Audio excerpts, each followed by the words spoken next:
শ্রাবণ মাসের শেষ সোমবার এই উপলক্ষে পূর্ব বর্ধমান জেলার কাটোয়া ২ নম্বর ব্লকের সিঙ্গি মোড়ের ফুটবল মাঠ চত্বরে শিব ঠাকুরের বিশেষ পূজা অনুষ্ঠিত হলো। শিবের পূজার আয়োজন করা হয়েছিল কুরচি গ্রামের বাসিন্দাদের তরফ থেকে। পুজো উপলক্ষে ভোগের ব্যবস্থা করা হয়েছিল। গ্রামবাসীরা জানান, এই শিবের কোনো স্থায়ী মন্দির নেই, তাই কংক্রিটের মন্দির তৈরি হলে আমরা খুব খুশি হব। পূজাকে কেন্দ্র করে আগামী দিনে যাতে ভালো অনুষ্ঠান করতে পারি সেই আশা রাখছি।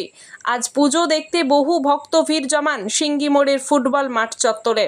ফুটবল খেলার মাঠে মহাদেবের মন্দির তৈরি হয়ে প্রতিষ্ঠা হয়েছে। এখানে তো সোমবারে পুজো আচ্ছা হচ্ছে। এখানে মানুষজন ভালোই ভিড়ভাট্টা হয়েছে। মানুষ এসছে অনেক দূর থেকে। ভোগ বিতরণের ব্যবস্থা আছে এখানটায়, ভোগ বিতরণ কেমন লাগে? আনন্দ কেমন করছো? ভালো হচ্ছে, প্রচুর মানুষের ভিড় হচ্ছে আস্তে আস্তে। আগামী দিনে কি ইচ্ছা আছে? আগামী দিনে বড় করে করার ইচ্ছা আছে এখানটায়। আপনার নাম? অর্পিতা মালিক, বাড়ি? মোড়ে বল খেলার মাঠে ধারে অনেক পুজো হচ্ছে।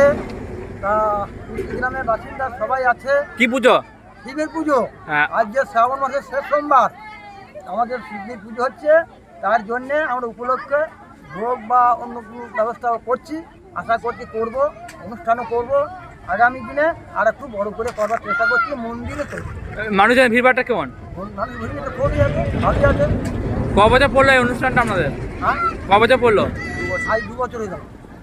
তোমার আগামী দিনে কি করা ইচ্ছা? বড় করবেন? এর থেকে বড় হবে, বড় করবো, ইচ্ছা তো আছে। আরও সবাই মিলে সহযোগিতা করে লাগ, আর জন্য তো হবে না। আপনার নাম? আমার নাম মুক্তি সরকার, বাড়ি? কাটোয়া থেকে রাহুল রায়ের রিপোর্ট, সোজা কথা নিউজ, পূর্ব বর্ধমান।